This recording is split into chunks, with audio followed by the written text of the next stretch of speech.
It's a sobering reminder that the God that we serve as Christians, the God of Abraham, Isaac, and Jacob, is that same God that the Jewish nation and the Israelites served and worshipped over 2,000 years ago. Without the Jewish faith, there would be no Christian faith. We get to experience a new vitality in worship as those who are Jewish brothers and sisters worship alongside of us. It has awakened me in my heart with how to bless Israel, how to stand with Israel.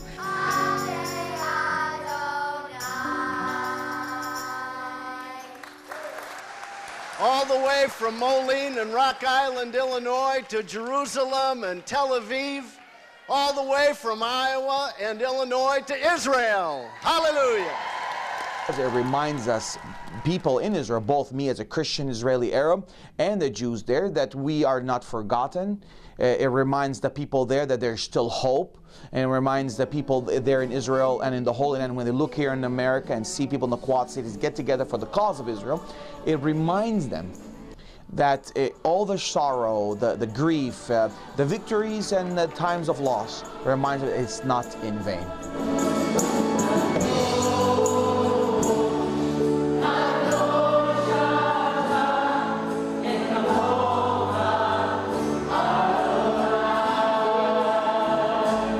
It's always very powerful, both for obviously the Christian participants to be able to go and honor the Jewish people and to really drive the point home that we are brothers and sisters, and it is from their faith that we derive our faith. And then we've also seen, just from their own mouths, our Jewish friends who are oftentimes very emotional. They've never seen a gathering, sometimes of tens, hundreds, sometimes thousands of Christians who've come together to say, we love you, we're standing with you, particularly for those who are older, who may have known many, many of the darker days.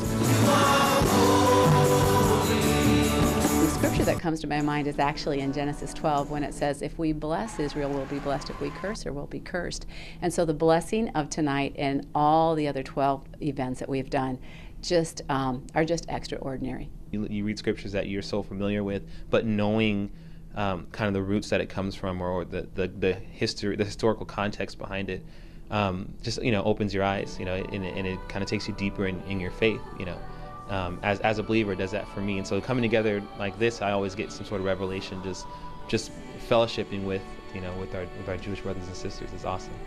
The more I started to open up my heart and reach out to my neighbors, which are the Jewish people in the land, I started to realize there is more in common with my Jewish neighbors than I ever thought.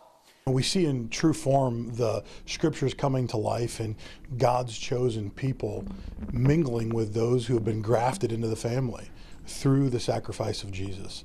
And we love that because we don't have a wall of separation that is the end of one book and the starting of another.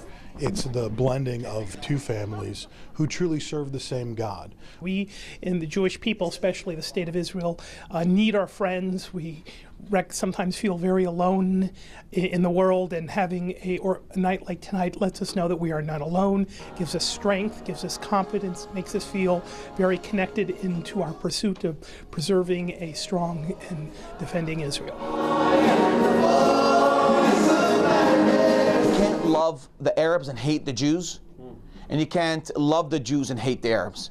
The second thing is that the stability of Israel, the land of Israel, when the land of Israel is strong, when it's stable, when it's united, it creates a safer Christian community. So if you're a Christian that says, I don't want to get involved with Israel because that's too political for me, at the end of the day, by you saying that, you're actually creating a condemnation for the Christian community. Because when there's stability, safety, security, economical stability and growth, that means it affects the Christian community, because Christians work on the Jewish side. They live on the Jewish side. Many of them neighbor. Arab Muslims and Arab Christians, they neighbor besides Jews. So when companies and factories and when there's stability and growth, it actually creates a stable growth of economy for the community there. So by standing with Israel, actually saying I'm actually standing by and with the church in the Holy Land, both churches in the Israeli side and churches on the West Bank Palestinian side, because they both need each other.